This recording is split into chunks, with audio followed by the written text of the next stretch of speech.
민선 7기 2주년 반환점을 돌아 후반기 완주를 위한 행보가 시작됐습니다. 이강덕 시장은 직원들과의 소통 트래킹에 나서며 향후 시정 운영 방향에 대한 논의를 이어가는 등 민선 7기 후반기의 힘찬 출발을 알렸습니다. 이강덕 시장은 7일 해도공원 도시숲에서 남구청 간부 직원 및 남구지역 읍면동장 등 20여 명과 함께 민선 7기 후반기의 시정 운영 방향을 공유하기 위한 소통 트래킹 시간을 가졌습니다. 또 9일에는 도심 철길숲에서 북구청 직원을 비롯한 읍면동장과 함께 트래킹을 하며 시정 운영 방향에 대한 공감의 시간을 가졌습니다. 이강덕 시장은 시민과 가장 가까이에서 대면하는 최일선 공무원의 역할에 대한 중요성을 강조하며 시민과 함께 공감대를 형성하는 시정 운영 방법에 대한 고민을 함께했습니다. 아울러 이강덕 시장은 앞으로도 일선의 읍면동 간부 공무원과 현장 중심의 소통 시간을 꾸준히 가질 계획입니다. 이를 통해 민선 7기 후반기 시정 운영 중점 방향으로 제시한 8대 핵심 과업을 차질 없이 추진하는 등 시정 역량을 모아나갈 계획입니다. 문화도시 포항이 경북권 첫 번째 기초단위 문화예술교육의 거점으로 거듭납니다. 문화예술교육의 일상화를 통한 지역 문화예술의 선순환 구조를 구축하는데요. 기초단위 문화예술교육 거점 구축 지원 사업에 포항시가 선정되는 쾌거를 이뤘습니다. 문화체육관광부 등이 공모한 기초단위 문화예술교육 거점 구축 지원 사업에 포항시가 선정됐습니다.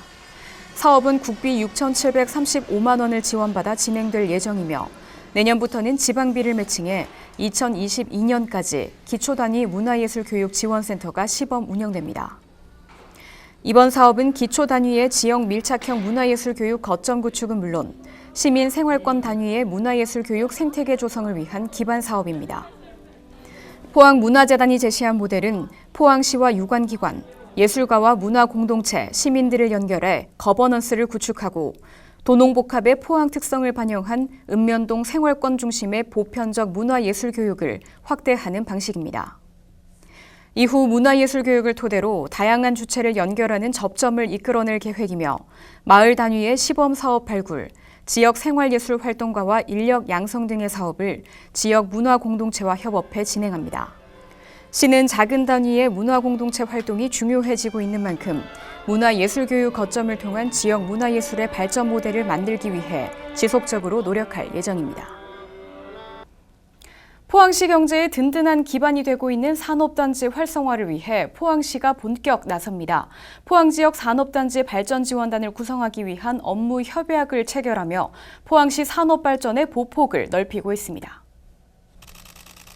9일 포항시는 코로나19의 장기화로 인한 경기 침체를 극복하고 노후 산업단지 재활성화와 산업단지 제조업 경쟁력 강화를 도모하는 포항 지역 산업단지 발전지원단을 구성하기 위한 업무 협약을 체결했습니다. 송경창 포항부시장과 이규화 한국산업단지공단 대구경북본부장을 공동단장으로 하는 발전지원단은 부품 소재 산업의 개발과 바이오 산업 및 2차 전지 등의 고부가 가치 업종 유치, 산업단지 대개조 및 구조 고도화 등 지역의 산업단지 발전을 위해 상호 협력해 나가기로 했습니다. 포항시는 발전지원단 구성과 더불어 지난 26일 국가 예비 타당성 조사를 통과한 1,354억 원 규모의 철강산업 제도약 기술개발 사업과 관련해 지역경제 활성화 등 시너지 효과를 거둘 수 있을 것으로 기대하고 있습니다. 시는 산업발전의 토대로 지역경제가 다시 활력을 찾을 수 있도록 전력을 기울일 예정입니다. 간추린 소식입니다. 7일 포항시는 배터리 리사이클링 규제 자유 특구 활성화 방안에 대해 심도 있는 논의를 했습니다. 시는 지난해 7월 배터리 리사이클링 규제 자유 특구로 지정된 바 있으며 포스코 케미칼 등 총 12개의 기업체와 MOU를 체결했습니다. 포항시는 배터리 리사이클링 규제 자유 특구 활성화를 위해 특구 면적을 확대하는 등 2차 전지 산업의 선도 도시가 될 수 있도록 최선을 다할 계획입니다. 이강덕 포항시장은 8일 전국 대도시 시장협의회 제7차 정기회의에 참석했습니다. 회의는 지방자치법 전부 개정 법률안 및 관련 5개 법률에 대한 토의와 함께 인구 50만 이상 대도시 특례에 관한 용역의 최종 보고 등으로 진행됐습니다. 특히 이강덕 시장은 특례시 지정의 필요성을 강조하며 광역시 수준의 행정, 재정적 자치권을 통해 중복 행정의 비효율성을 개선하는 것이 시급하다고 말했습니다. 한편 이강덕 시장은 이날 차기 협의회 임원진 선출에서 부회장으로 선출됐습니다.